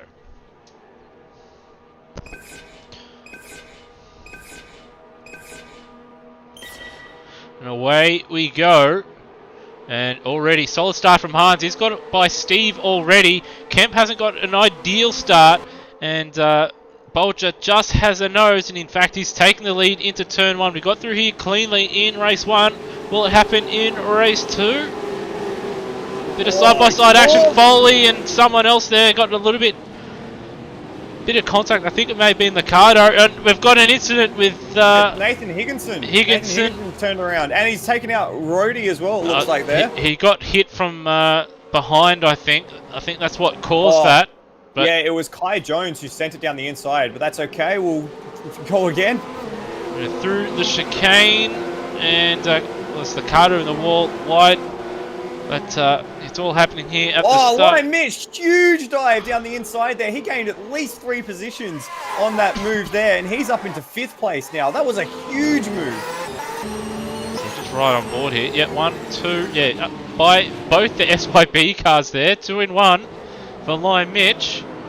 He's the one at the moment to look out for here. Oh. And it's been a shocking start for Steve Burko. He's dropped 4 positions from his 3rd place on the grid, and he's got the 2 Spencer Racing cars for company. But it is Steve Bolger who leads us across the line for the first lap here. Darren Kemp 2nd, Ujit Mishra into 3rd, Hans 4th, up 2 places. Lion Mitch with that big move into 5th. Nolan, Burko, Rosella, Spencer, and Cox is your top 10. And already Hans having a look at the inside of Mishra at the hairpin. A little bit of contact, maybe raised the wall there. It's going to compromise Hans' exit here. And yeah, he's going to lose out to Lion Mitch. So Lion Mitch now up into P4. I don't think Hans will be too happy with that, because I think Mishra just closed the door on him just a little bit there. But he'll be hoping to send it at the left-hand corner here, coming up. Oh, and everyone hits that outside wall on the exit of the chicane. I've got eyes on Luke Rosella as he dives down the inside. Not as hard as Lion Mitch! Whoa. So Rosella made that move on Nolan, and then Lion Mitch, he's still on the inside of Mishra as they come through the switchback here. They go side by side. There's not a lot of room there. He's grazed the fence as Lion Mitch, and now Hans has got to be weary of race 1 winner right behind him. Now, I wonder how long it's going to take for Lion Mitch. We see Spencer smack the wall in the background to make a move. Well, already. He's got a great run. He's going to send it. So the thing is here, if he's ahead by the braking zone, he can kind of claim the corner, and it's going to be very nicely done. He swoops around the front, and Kemp does well to let him get through, but he's going to be compromised here, and Mishra's going to have a run at him, and Mishra dives down the inside. 3 wide at the hairpin, and Hans this time is having none of it here. He got turned in on last time. He wanted to get the move done, but Mishra's going to hold on for now. And Hans has Rosella for company as they come down the back straight. He's got Nolan for company, and they all fire through. I'm not sure if Hans's move there was more in defense or in attack when he went to the inside of the hairpin, because it could have been both. Yeah. There's a big crash. That's Turbo in the fence at the back there, and in the fence hard.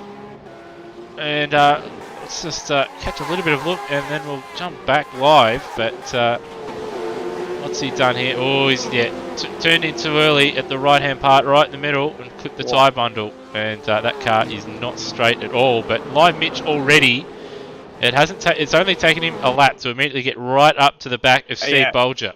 And I was about to say that purple sectors both on both sectors this lap for Lion Mitch as we come across the line. We'll give you the time split. It's a 12.3 for Lion Mitch versus a 13.6, so a 2nd and 2/10 on that lap alone, as the field behind is still arguing over position. Bolger very wide at the first chicane. Mishra's in the fence as well in behind. Lion Mitch is going to take the lead, and very, very awkward at the hairpin as again Hans looking to make a move up the inside of the car in front, but the door was just closed on him as we got there. We'll just cut to a replay. So Mishra tried the move at the chicane, didn't make it work, and lost out big time. Brunswick looking to get a move done. Yeah, he'll be a little bit unhappy there, but he wasn't quite in front and didn't have an overlap. Come back to life, because Rosella's got the move on Brunswick as we come down into contact. the left-hander. And contact again. Hans is in no mood to play games at the moment, and it's just an absolute brawl. Mess. Look at this. It is and now brawl. Nolan's going to stick his nose in too, and that's a W&W racing car Devonish. there as well. That's Devonish up 11 spots already. He desperately needs to get by these cars and try and have set up a move on. Look at this train. And Mishra cutting the corner there just a little bit to try and get a move done here. And we've got this train here is 3rd place all the way down to 12th place Dane Liccardo. That's the gaps at the moment there. It's an absolute madhouse here for the sprint race. 5 laps down, and you could throw a blanket all over those 3 guys. Look at him. Yeah, look at him just bounce over the curves there. None of them at that time looked like they hit the wall. Rosella has got by Kemp, so he made up a lot of time at that chicane. Right on board here, and just see how he did it. So Kemp pretty slow through the chicane compared to Rosella, at least, and Rosella easily up the inside as we cut back live, and they bounce over the curbs, and there's at least 3 cars in the fence on the exit there. So that was what I was saying in the first race as Nolan dives through on Kemp. Kemp's beginning to lose out a little bit now. I think he's been had the ears boxed in, and this train is starting to make its way through him. That was what I said in the first race about knowing where you've got pace and knowing how to use it. So Rosella just held off down the main straight and really fired that thing into the chicane, so that way on the exit he'd have the speed advantage to make that dive into the hairpin. So That's what Will Devenish was unable to do in the first race. And if you have a look, where's Will now? Right behind his old adversary in Hans Brunswick. So he's got to sort his tyres around what he can do to make that move, as Hans is looking to get through on Kemp, as they got Turmo exiting the pits literally in the middle of this entire thing. Oh, and Kemp gets a shocking run through the chicane. Oh, we've got yellows out at the hip. Well, it was out for a brief second there at the hairpin. Hans having to go defensive, and I think it's just nudged wide there from Devenish. But he'll live to fight another day. But Hans looked like he backed off a little bit at the chicane to try and set up a move, but wasn't able to sort of carry enough speed on the exit to set up a move, and then had to go defensive. Now, and we've lost Wayne Spencer. He's had a moment in the chicane. He tried to go side by side with someone and made contact with the wall, so he's dropped 4, 5, 6 places down now to 14th. As now Hans goes down the inside of Kemp, and he's going to drag Devenish with him, it looks like. Devenish has got the inside for the switchback.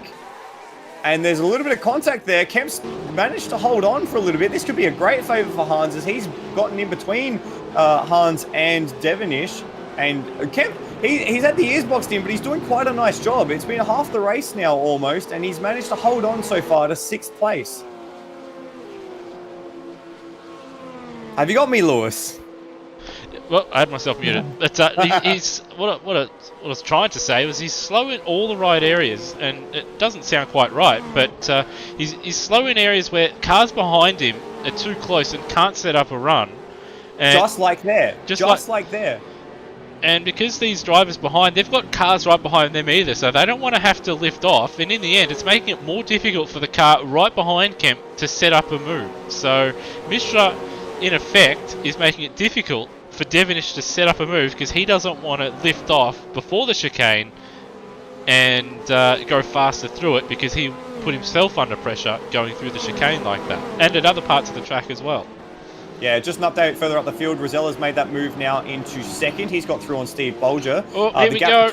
Side by side, Devenish and Kemp. Looks like Kemp ran a little bit wide. Burko tried to set up a move on Mishra, but wasn't able to hold on. But you can continue now, buddy. I was just about to say that gap between Mitch and Rosella at the front is 5 seconds, and we saw Rosella drag out to a gap of 5 seconds quite easily in that first race. So if he's got the tyres underneath him, he could be on to challenge Line Mitch and take the first double victory for the Antara Boxer Cup that we've seen so far this season. Yeah, 7 laps to go. They've completed. Yeah, my maths is failing me here. 7 laps for these guys. Oh, we got 3 wide into the hairpin here. Burko squeezed into the wall by Darren Kemp and Ujit Mishra. And Mishra is actually the one who came out on top there, getting the move done on Kemp. Yeah, so right on board Burko, and we'll see how this happens. So, yeah, that's mighty awkward. And again, Mishra, he seemed to squeeze a lot of these drivers into the inside wall there. So, we'll see what the stewards think about that later on. But I think you could argue in that situation that he's in the process of making a move as well. So I don't. It's just an awkward one, because Burko did have the run, and was on the inside, and then he moved over as he tried to set up a move on the car in front. Just an awkward situation through the exit of that corner. But he now finds himself up a spot as Rosella, fastest lap of the race by some margin, 11.3. So fastest lap of the race by 0.6 of a second, and took a full second out of Line Mitch that lap around. That gap now is less than 4 seconds, as we've got Nolan making the move on Bolger for 3rd place now as well. So Bolger, he managed to get out ahead of the field on the first lap, but as the faster guys have progressed through, he's struggled to keep them behind him. So down 2 to 4th. But he's still quite a good result so far, should he hold on. He did a really good job. He made a mistake just outbraking himself and locking up at the first chicane there. He did a really good job to somehow keep it out of the fence on the outside there. So he may have lost a position, but to keep it out of the fence, I think, was probably the more important thing, because he won't want a bent car, bent steering at the end of this race, because he still has to fend off the likes of Hans and Will, who are very, very quick, and they'll be on his bumper probably in a couple laps' time. Oh, Luke Rosella's had a slow middle sector. I wonder if he's struggled with a lag out issue. Yeah, it looks like it. Because he's lost 2 seconds there, and it looks like, he's just had a full reset of the gear. And yeah, last lap around 14.6. So that's not what Luke wants if he's going to charge down low Mitch. We've got side-by-side action down the main straight for 9th. Here we are, Burko and Foley. Burko still can't get by his teammate Kemp, who's proven to be a very difficult man to pass. So Mishra's all kinds of sideways through the first chicane of Foley. Oh. Sideways on the exit as well. So the tyres will be in a phase now, particularly the rear tyres, where they're not going to be ideal. So we may see some changes yet, with drivers still trying to push hard, but not having the rubber underneath them to come out of the corners or hold on the exit of corners here. We did end up losing Wayne Spencer. It looked like he had too much damage to continue the race. And we've also got Dane Liccardo in the pits, probably repairing damage. I just want to give a quick shout out to, as we've got a pass for 9th, 8th and 10th. It looks like Burko's done his teammate a little dirty there as Kemp sends it. Dear. Oh no, that was a poor decision from Kemp. Yeah. He's stranded now. What I was about to say was that Burko fired it down the inside and really made it difficult, kind of boxed his teammate out there, and that allowed Foley to follow through. But Kemp tried to fire it down the inside the next corner, and that's a bit of a red mist moment after he'd been doing such a good job defending. Yeah, just too aggressive there.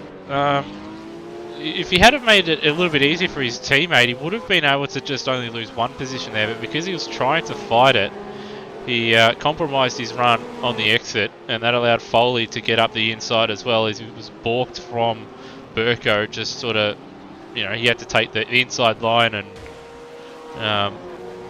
park it. Yeah. And we've got, I think that's Avenger Ben in the fence down the back straight there. I don't know how he's managed that. We've also got Liccardo in the fence. What has happened to Avenger Ben down this back straight here?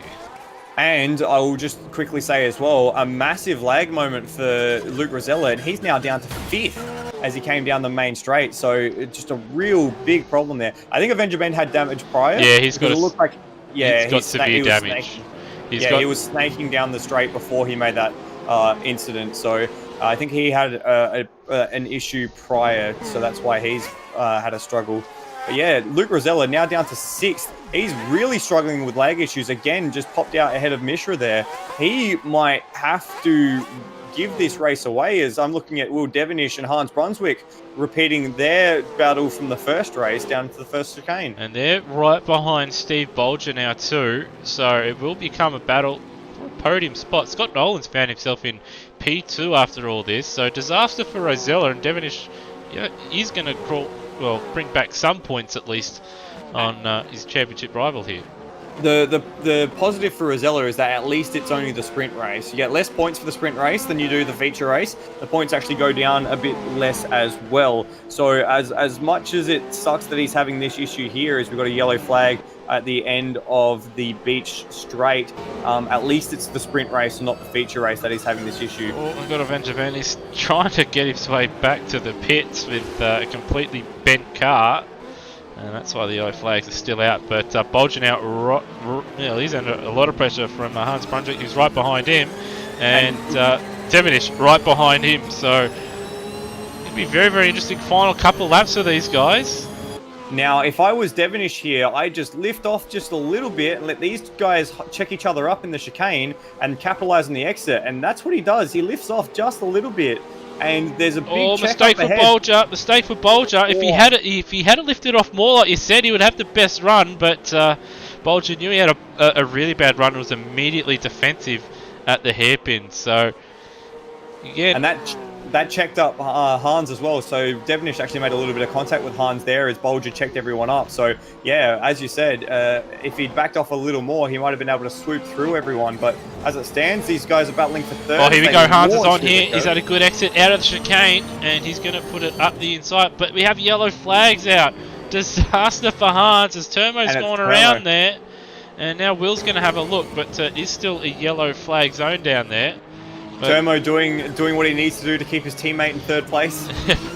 Perfect team orders, so we can start calling Turmo, I think, Nelson PK Jr. from now on. So here we go, and this is going to be the start of the last lap as well for these guys. And Bolger's got a shocking run. He's going to lose 2 spots here. He's done. He is done.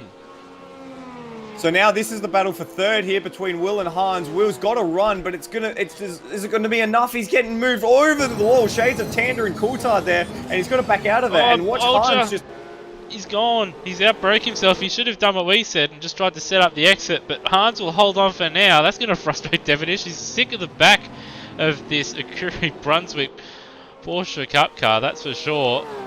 Saw it for the majority of his race in race 1, and he's going to see the back end of it here in race 2. So we've lost Avenger Ben, and it also looks like we've lost Termo. He's ground to a halt at the exit of the final corner, but it's going to be Lime Mitch here, who managed to find his way through the field, get past Darren Kemp early doors, and overcome Steve Bolger as he comes through the final corner to take a race victory here, sprint race victory for Lime Mitch, and what has been a rich vein of form for the privateer runner in recent times. Breaking through for his first win in the GT3 series and comes through for his first win in Porsche Cup as well. Congratulations, Lime Mitch. Yeah, it's a great win for him. Bit lucky, of course, that Rosella's still having those PC issues, which give him the lag problems. Also got a very slow Higginson. Looks like he may have run out of fuel there trying to creep to the line. But Brunswick will hold on to P3. Nolan, very quiet achiever, but really good night for him. Behind them, though, run to the line between Brunswick and Rosella. So Rosella's still trying to get as many places as he can, but can't quite do it. Mishra in P7. Burko holding on to P8, just over Foley. They had a good battle in the sprint race here, with Cox home in 10th. We've got Ricardo there on the pit straight. What the hell has happened there? I think he's just airing out some frustration, which has been in what has been, let me try that again, a very difficult night for him as he comes down the main straight. Kemp down 10 positions. Valiant defense from him until he made a mistake to 11th. Kai Jones up 7 spots to 12th. Scott Morrell's going to cross the line in 13th. Rhodey to cross the line in 14th. And Matt Sestel was the second car a lap down and takes home the last point on offer. Well, Rhodey be happy with that. There's a couple of points for him. There it is, flashing his lights.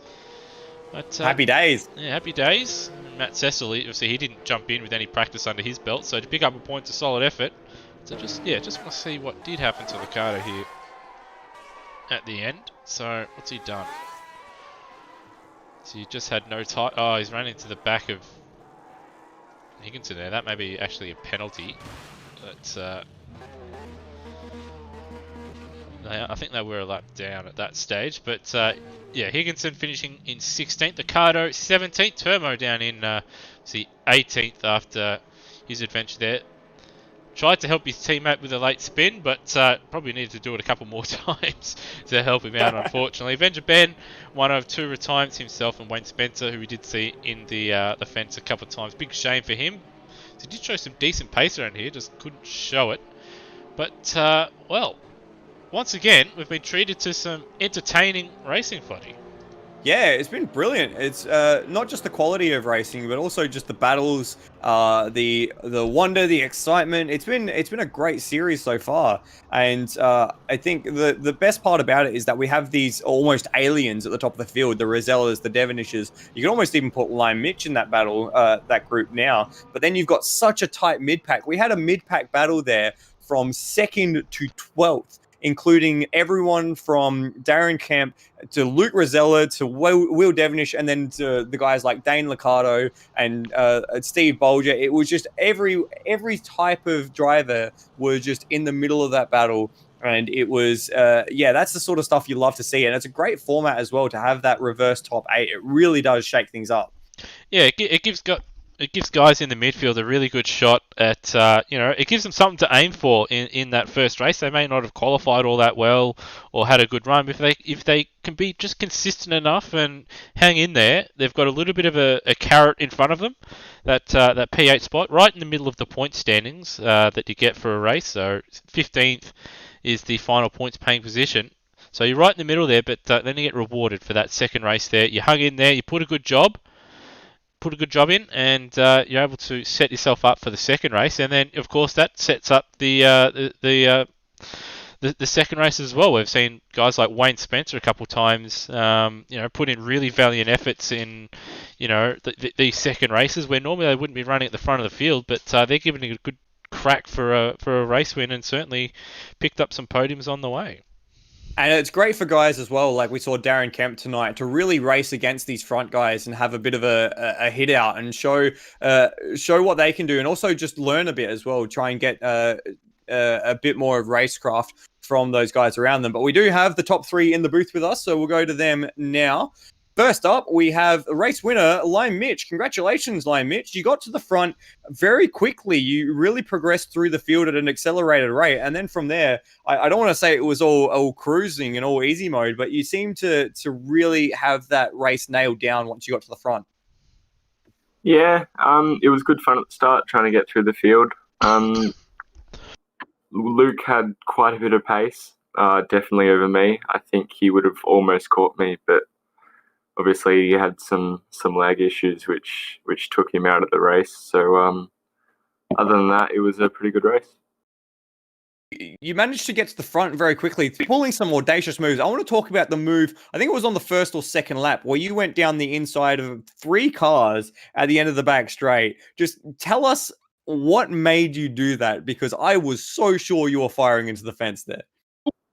Well, I came off the back chicane. I got a pretty good run on, I think it was Burko, and I only planned to go up the inside of him. But because I was out of line, everyone broke a lot earlier, and I could brake where I needed to, and I was just able to get 2 cars in one corner. Yeah, that's it. Well, it was an audacious move and had us on the edge of our seats.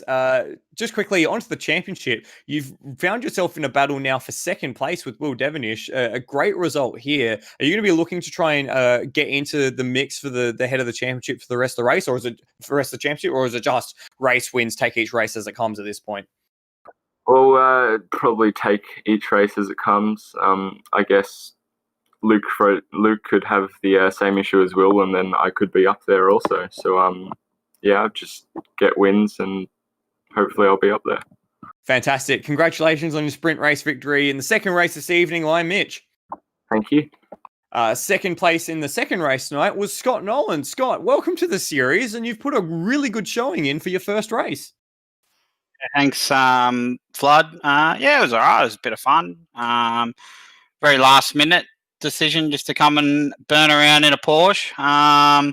Yeah, they're cool cars to drive. So, yeah, appreciate the guys for letting me jump in mid-season. And, yeah, it was some good battling up there. That move that Mitch put on where he jumped the 2 cars, I thought for sure he was firing in the fence. I opened up the steering, waiting for him to go past my bonnet, and then I realised he made the corner. I was like, wow. So that was a good effort.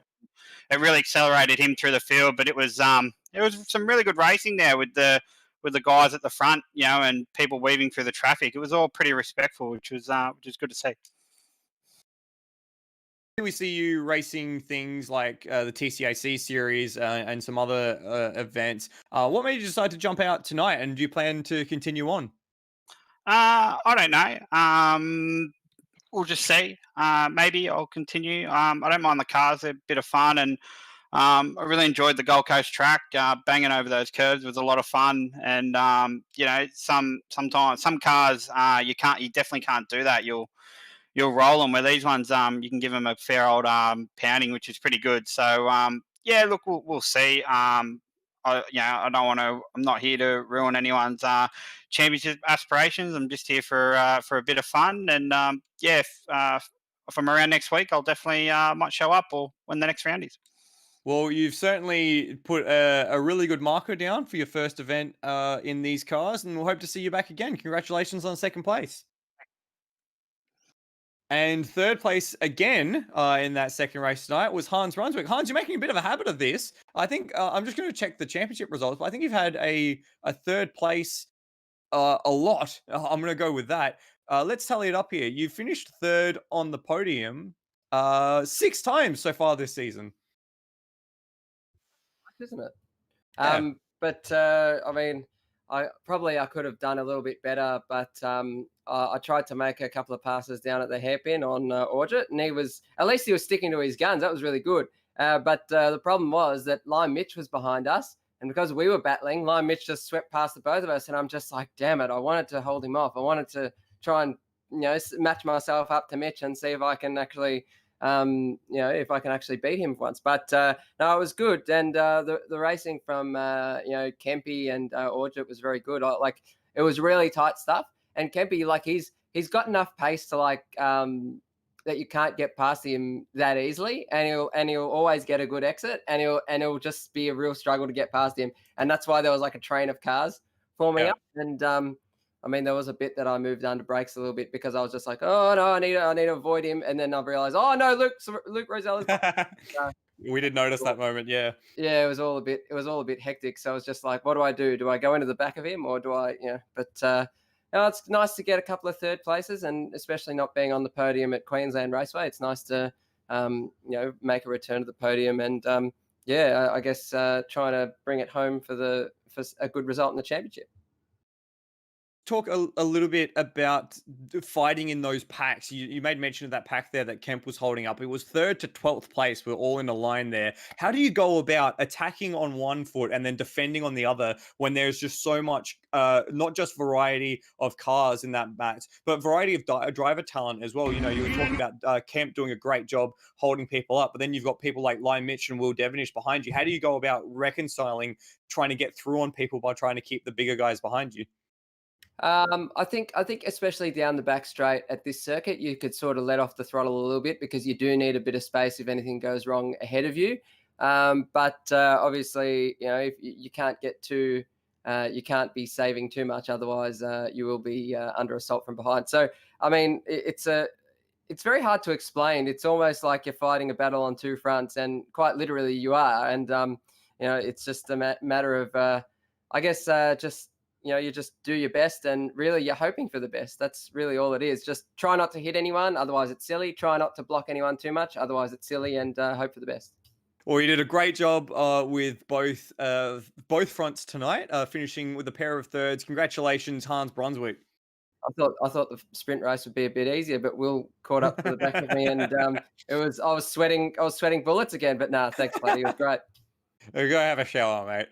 So 2 races tonight, 2 action-packed events, and Lewis, it's been quite an intriguing night of action. Firstly, Rosella's flawless performance in that first race, and then the problems for W&W Racing. But you got to say, in that second race, Will Devonish up 14 spots to finish just off the podium. That is an astonishing effort from the championship protagonist. Yeah, it's a fantastic effort when he really needed it after a poor result. Obviously, the DNF in race 1, he was able to steer clear of any kind of major carnage that could very easily have happened around this circuit. We saw people do it on their own, and there was a little bit of people caught up. Him and his teammate in particular in race 1 was caught up in someone else's accident. He was able to avoid all that stuff and couldn't quite get by Hans in the end, but he was able to take a couple points off at least of Rosella due to his problems. So a great drive.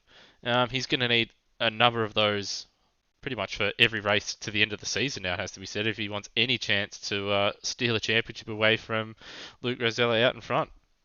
Yeah, but if Rosella's lag issues seem to be persistent, and they do at this point, it could actually play back into Will's hands, especially with the Enduro. Pardon me, the Enduro next up at Imola. So take us through that event, Lewis. What's on the cards next time out in Porsche Cup? Well, next time out, it is the round from Imola. I've actually had other events coming up instead of Porsche Cup. But yeah, the next round is at in 2 weeks' time, 13th of the 10th at Autodromo Enzo Edino Ferrari, or better known as Imola. It'll be the 2018 or the modern layout. It's an endurance race, well, semi-endurance. It's 22 laps, but it is going to be about 1 minute 40. Probably 41, 42 maybe in the Boxer Cup cars, at least in qualifying trim. And by the end of that race, there's only the one race, of course. So there's none of that, 2 races, second race with reverse top 8. It's just you qualify on the night, do the 22 laps, and that's it. So you got to put it all together. You got to execute. And 22 laps. It's going to be difficult around there. I would expect the tyres and fuel to be a bit crucial towards the end of that one. So we will see if drivers put in the practice and figure out if they have the tyres and fuel to make it, or if they're just going to show up on the night, do a little bit of practice, and then realise halfway through the race that they may be a little bit short of both. But yeah, well, we've just got Higginson in the chat already saying better get practicing. So I think a few of the people are going to be really focused on making sure that they know what's going to happen with regards to their own car for that race. Yeah, and just another thing to take into consideration with that track, there is those sort of those sleeping policemen anti-cut things on the curves, because you do need to use the curbs at Imola. But these cars, as we've seen, they're quite sensitive to those really big kinds of curves. If you hit them the wrong way and the engine at the rear of the car, you can go round. So it will be interesting to see how much curb usage the drivers are able to get away with without spinning the cars in that one too. So that will play a factor, as will the strategy. But that's not the only thing, of course, coming up at Automobilista Australia. Of course, the Porsches will be back in 2 weeks' time for that round at Imola. But coming up on the 7th of October is the ATCC, add an extra C there, Group A. At round 10 at Eastern Creek, that'll be an interesting race for sure. Shame I couldn't make it at Sandown with my Sierra. I'll be driving a absolute dog box at Eastern Creek, but that'll be an interesting one with a couple of cars there that should be pretty good. I'd expect the Mercedes and the LVLs to be quite strong around there, Floody. Yeah, it's a really modern circuit, which is a bit weird for these cars, but it's certainly going to be one that exemplifies cornering capability, because it's only the one really long straight. All the rest of the track is going to be cornering. So look for the guys in some of the more nimble cars to have a good run there. And we've seen quite a bit of maybe we call it butting heads controversy in that series. It's been one rife with some hot-headedness, which has been great. It makes me feel back like we're in the real ATCC days. But it's also been one contested and with really good good spirits, I think, through a lot of the field. So massive grids in that one. So yeah, make sure you check us out next week. Just a shame that you can't incorporate maybe Fight Night 2004 or something like that, when drivers have some disagreements, so you can just pick up the control and just start knocking each other out in that. So but we'll do that as a post season blow off.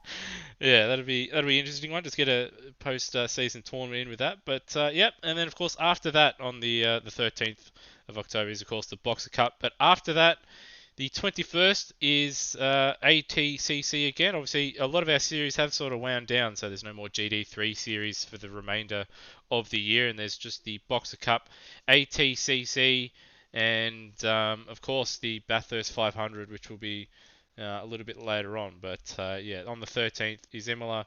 The 21st, the Group A is once again from Oran Park. That'll be another one that'll be very, very interesting. And again, I expect the Mercedes and possibly even the Volvos and VLs to do quite well around that really, really short, glorified go-kart track.